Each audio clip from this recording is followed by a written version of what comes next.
Hello किसान भाइयों, मैं हूं आपका मछली वाला भैया उन्मेष टहरिया फिशरीज ग्रेजुएट एंटरप्रेन्योर और आप देख रहे हैं ऑस्कर फिशरीज।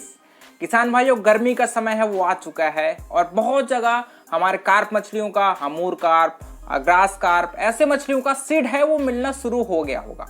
लेकिन मैं आपको बताना चाहूंगा कि गर्मी का समय है वो मछली पालकों के लिए एक वरदान है, एक जीवन दान है, जहां पर मछलियों का ग्रोथ सबसे ज्यादा होता है।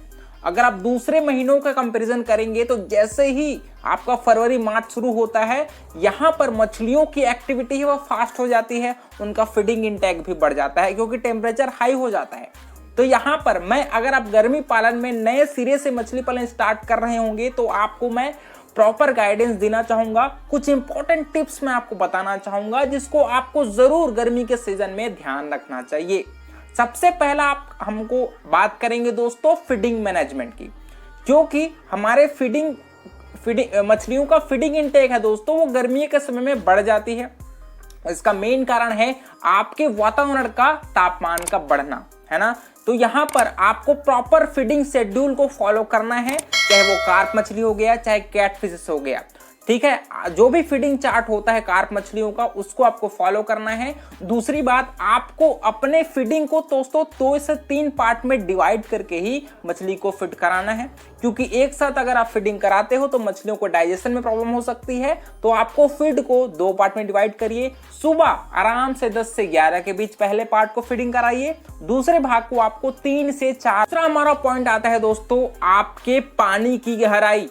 देखिए, गर्मी के सीजन में आपके तालाब में इवेपोरेशन बहुत ज्यादा होता है ना, पानी की जो खपत है वो भी बढ़ जाती है। और दूसरी बात, अगर आप अपने तालाब की गहराई को दोस्तों 4 फीट रखते हो, ठीक है, तो उससे मछलियों को गर्मी ज्यादा लग सकती है, क्योंकि गर्मी के सीजन में एक लेयर बन जाता है जहां पर, जिसको हम लोग थर्मोक्लाइन जोन बोलते हैं। मेरा पैंट गिर गया, सॉरी।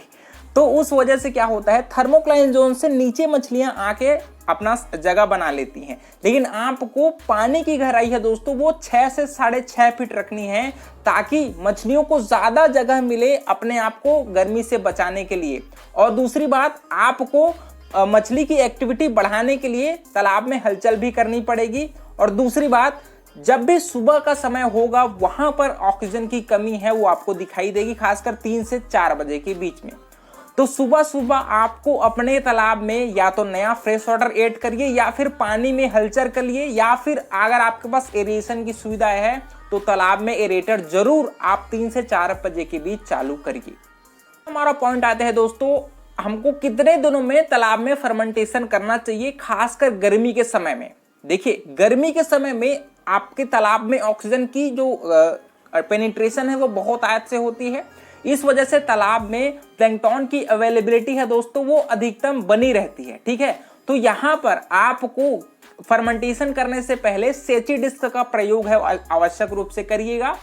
20 से 25 सेंटीमीटर तक अगर आपके तालाब का पेनिट्रेशन है, मतलब आपके तालाब की ट्रांसपेरेंसी है, तो आपको फर्मेंटेशन करने की जरूरत नहीं है। लेकिन इससे ज्यादा अगर आपके तालाब की ट्रांसपेरेंसी है तो आपको फर्मेंटेशन करना है। जब भी आपको लगे कि तालाब में फर्मेंटेशन की कमी है, क्योंकि आपको हफ्ते में 2 से 3 बार तो सेची डिस्क का प्रयोग करना ही है, उसके बाद ही आप तालाब में फर्मेंटेशन करिए। क्योंकि फर्मेंटेशन से दोस्तों ऑक्सीजन का खपत है वो बहुत ज्यादा होता है, क्योंकि सड़ने की जो प्रक्रिया है वो तालाब में होती है अगर आप अपन फर्मेंटेशन करते हैं तो, है ना। तो वहां पर आपको तालाब में एरिएशन तो प्रॉपर चलाना ही है और फर्मेंटेशन का ध्यान भी आपको रखना है। इसके लिए आप प्लैंकटन नेट का भी प्रयोग कर सकते हैं कि तालाब में कितना प्लैंकटन लेवल है उसको चेक करके भी आप तालाब में फर्मेंटेशन है तभी आप करेंगे। गर्मी के सीजन में दोस्तों तालाब में आपको तालाब के सरफेस में काई जरूर नजर आता होगा, तालाब के किनारे में काई जम जाता होगा हल्का हल्का लेयर में, तो उसको आपको अच्छे तरीके से साफ करना है, क्योंकि ये ओवरफीडिंग की वजह से आपके तालाब में काई है वो बनती है, जिसकी वजह से तालाब में दोस्तों ऑक्सीजन की कमी हो सकती है सुबह सुबह, है ना। तो उसको आपको कंट्रोल करने के लिए आप जो भी एल्गल ब्लूम कंट्रोल के लिए केमिकल्स आती होंगी उसको प्रयोग कर सकते हैं, चूना का प्रयोग कर सकते हैं, बहुत जगह लोग डोलोमाइट का प्रयोग करते हैं। हमारा अगला पॉइंट आता है दोस्तों आपके वाटर क्वालिटी पैरामीटर्स, क्योंकि जितना ज्यादा मछलियों की एक्टिविटी होती है दोस्तों उतना ज्यादा आपके वाटर पैरामीटर्स को प्रभावित करती है। तो यहाँ पर आपको 3 इंपॉर्टेंट फैक्टर को जरूर ध्यान देना है। पहला आता है आपका टेम्परेचर, दूसरा आता है आपका ऑक्सीजन लेवल, तीसरा आता है आपका पीएच और सबसे महत्वपूर्ण आपका अमोनिया लेवल। अमोनिया लेवल आपको पता होगा कि 0.02 ppm अगर आपका अमोनिया लेवल है वो मछली पालन के लिए सही हो सकता है, उससे ज्यादा हुआ तो वो मछलियों के लिए बहुत ज्यादा घातक हो सकता है। दूसरी बात आपको ध्यान देना है पीएच का, समय समय पर आपको तालाब में चूने का प्रयोग जरूरी रूप से करना है। पीएच है वो 7.5 से 8.5 के बीच रहेगा तो कोई दिक्कत नहीं है। दूसरी बात, जब भी कोई भी डिसीज आता है दोस्तों, उससे पहले ही आपको तालाब में सैनिटाइजर का प्रयोग करना है, चाहे वो कॉपर सल्फेट हो गया, चाहे वो सीफेक्स हो गया, चाहे आपका लाल दवा हो गया, है ना, उसका प्रयोग आपको जरूरी रूप से करना ही है। इस प्रकार से किसान भाइयों आपको गर्मी के सीजन में आंख खोल करके मछली पालन करना है, क्योंकि ये समय बहुत ही क्रूशियल होता है मछली पालकों के लिए। ये सीजन आपके मछली के बढ़वार के लिए सबसे बेस्ट होता है। तो आंखें खोल करके और दिमाग खुला करके अच्छे वीडियोस देखकर ही मछली पालन है वो आपको करना चाहिए। तो अगर आपको वीडियो पसंद आ गया तो क्या करना है आपको पता है, लाइक करना ही है। ऑस्कर फिशरीज को सब्सक्राइब करना बिल्कुल मत भूलिएगा। और अगर आप हमसे मछली पालन की कंसल्टेंसी की सुविधा चाहते होंगे तो इस नंबर पर कॉल कर सकते हैं, हम आपसे साल भर जुड़े रहेंगे। मिलते हैं अगले वीडियो में किसान भाइयों, तब तक के लिए बड़ों का सम्मान करिए, छोटों को प्यार करिए और खुद का ढेर सारा ख्याल रखिए। Thank you, thanks for watching.